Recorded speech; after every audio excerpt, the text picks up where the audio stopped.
আসসালামু আলাইকুম প্রিয় চাকরি প্রত্যাশী ভাই বোনেরা, আশা করি আপনারা সকলেই অনেক অনেক ভালো আছেন। আজকে আমি আপনাদের মাঝে যে ভিডিওটি নিয়ে হাজির হয়েছি সেটি হলো আপনারা যারা ইউনিয়ন সমাজকর্মী পদের জন্য আবেদন করেছেন এবং নিয়োগ বিজ্ঞপ্তির যে পরীক্ষা আছে পরীক্ষার জন্য আপনারা প্রস্তুতি নিচ্ছেন, তো তাদের জন্য আসলে যে বাংলা বিষয়ের যে প্রস্তুতি, ওই বাংলা বিষয়ের প্রস্তুতির জন্য বাংলার যে বিগত প্রশ্নগুলো, ওই প্রশ্নগুলোর আসলে সমাধান নিয়ে আলোচনা করব, যার একটি পার্ট এর আগেও অনুষ্ঠিত হয়েছে। তো এই পরীক্ষাটি অনুষ্ঠিত হয়েছে আপনার 2016 সালের 20 মে। তো চলুন কথা না বাড়িয়ে শুরু করি। তার আগে একটু বলে রাখি, সেটা হচ্ছে আপনারা যে যেখান থেকেই দেখে থাকেন, ফেসবুক অথবা ইউটিউব চ্যানেল, আপনারা ইউটিউব থেকে দেখে থাকলে ইউটিউব চ্যানেলটিকে সাবস্ক্রাইব করে দিবেন, আর যদি ফেসবুক থেকে দেখে থাকেন তাহলে ফেসবুক পেজটাকে ফলো দিয়ে দিবেন। তো চলুন শুরু করি। তো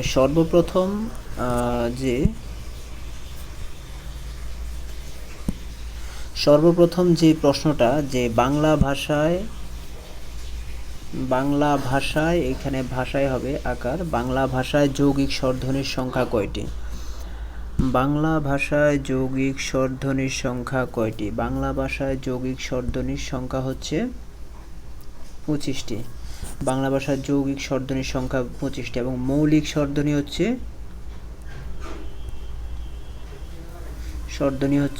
7টি। এটা সবসময় মনে রাখবেন, এইগুলা প্রায়ই আসে। তারপরে আপনার ব্রহ্মপুত্র শব্দটির এই যে যুক্ত বর্ণ, এই যুক্ত বর্ণটি কোন বর্ণের সংক্ষিপ্ত রূপ? এটা হচ্ছে খ, হ যোগ ম, হ হসন্ত যোগ ম, এটা হচ্ছে হ হসন্ত যোগ ম। তারপরে আপনার উপরিউক্ত এর সন্ধিবদ্ধ শব্দ কোনটি? এটা হচ্ছে উপরযুক্ত। নিচের কোনটি রূপক কর্মধারয় সমাস? এখানে এটা কর্মধারয় হবে, ধারয়, রূপক কর্মধারয়। রূপক কর্মধারয় হচ্ছে মন মাঝি, মানে হচ্ছে মন রূপ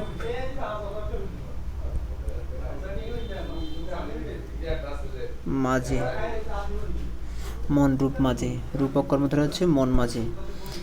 আছো তুমি হৃদয় মাঝারে, এখানে মাঝারে শব্দটি কোন অর্থে ব্যবহৃত হয়েছে? এটা হচ্ছে ব্যাপ্তি অর্থে, ব্যাপ্তি মানে মাঝারে, হৃদয় মাঝারে মানে কি পুরা হৃদয়ে, হ্যাঁ, মানে পুরা অংশে আছে হৃদয় মাঝারে। তারপর বিশ্বজনে হিতকর, এক কথায় হবে হচ্ছে বিশ্বজনীন। বিশ্বজনে হিতকর হচ্ছে বিশ্বজনীন। বিশ্বজনহিত হবে না, হিতকর হবে না, বিশ্বজনক হবে না, এটা হচ্ছে বিশ্বজনীন।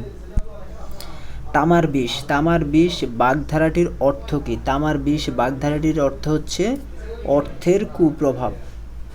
খ নাম্বার, অর্থের কুপ্রভাব।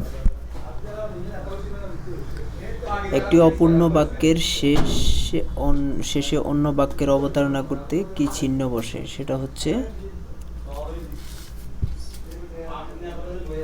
একটি অপূর্ণ বাক্যের শেষে অন্য বাক্যের অবতারণা করতে কি চিহ্ন বসে? সেটা হচ্ছে সেমিকোলন।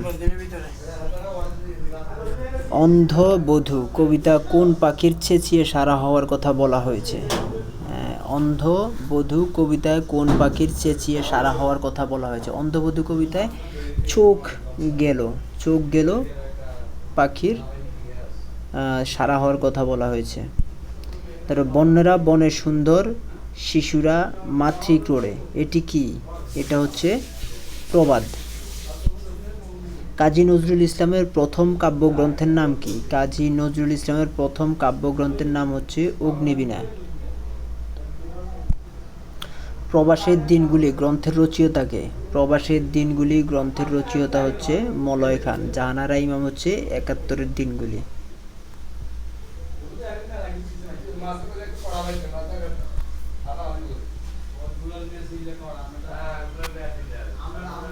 একাত্তরের দিনগুলি হচ্ছে জাহানারা ইমামের। তারপর ভানুসিংহ কার ছদ্মনাম? ভানুসিংহ হচ্ছে রবীন্দ্রনাথ ঠাকুরের ছদ্মনাম। অন্নদামঙ্গল কাব্য কোন যুগের কাব্য? অন্নদামঙ্গল কাব্য কোন যুগের কাব্য? সেটা হচ্ছে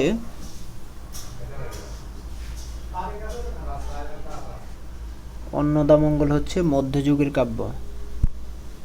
অমিত্রাক্ষর ছন্দের প্রবর্তক কে? অমিত্রাক্ষর ছন্দের প্রবর্তক হচ্ছে মাইকেল মধুসূদন দত্ত। যদ্যপি এর সন্ধিবিচ্ছেদ কোনটি? যদ্যপি এর সন্ধিবিচ্ছেদ যদি যোগ অপি। যদি যোগ অপি। বাংলাদেশ ছাড়া কোন অঞ্চলের মানুষের ভাষা বাংলা? বাংলাদেশ ছাড়া কোন অঞ্চলের মানুষের ভাষা বাংলা? সেটা হচ্ছে উড়িষ্যা। উড়িষ্যার মানুষের ভাষা বাংলা। তামিলের আলাদা, মিজোরামের আলাদা, নাগপুরের আলাদা। এটা হচ্ছে উড়িষ্যার হচ্ছে বাংলা। তারিখ শব্দটি কোন ভাষা থেকে বাংলা ভাষায় এসেছে? তারিখ শব্দটি হচ্ছে আরবি শব্দ। তারিখ আরবি শব্দ। রিকশা কোন ভাষার শব্দ? রিকশা হচ্ছে জাপানি শব্দ। তারপর প্রচলিত বিদেশি শব্দের ভাবানুমূলক প্রতিশব্দকে কি বলে? প্রচলিত বিদেশি শব্দের ভাবানুমূলক প্রতিশব্দকে বলে হচ্ছে পারিভাষিক শব্দ। পারিভাষিক শব্দ। তো সবাইকে এতক্ষণ পর্যন্ত সাথে থাকার জন্য অনেক অনেক ধন্যবাদ জানাচ্ছি, এবং পরবর্তীতে অন্য কোনো ভিডিও ছাড়ার সাথে সাথেই সে ভিডিও দেখার জন্য আমন্ত্রণ জানাচ্ছি। আল্লাহ হাফেজ।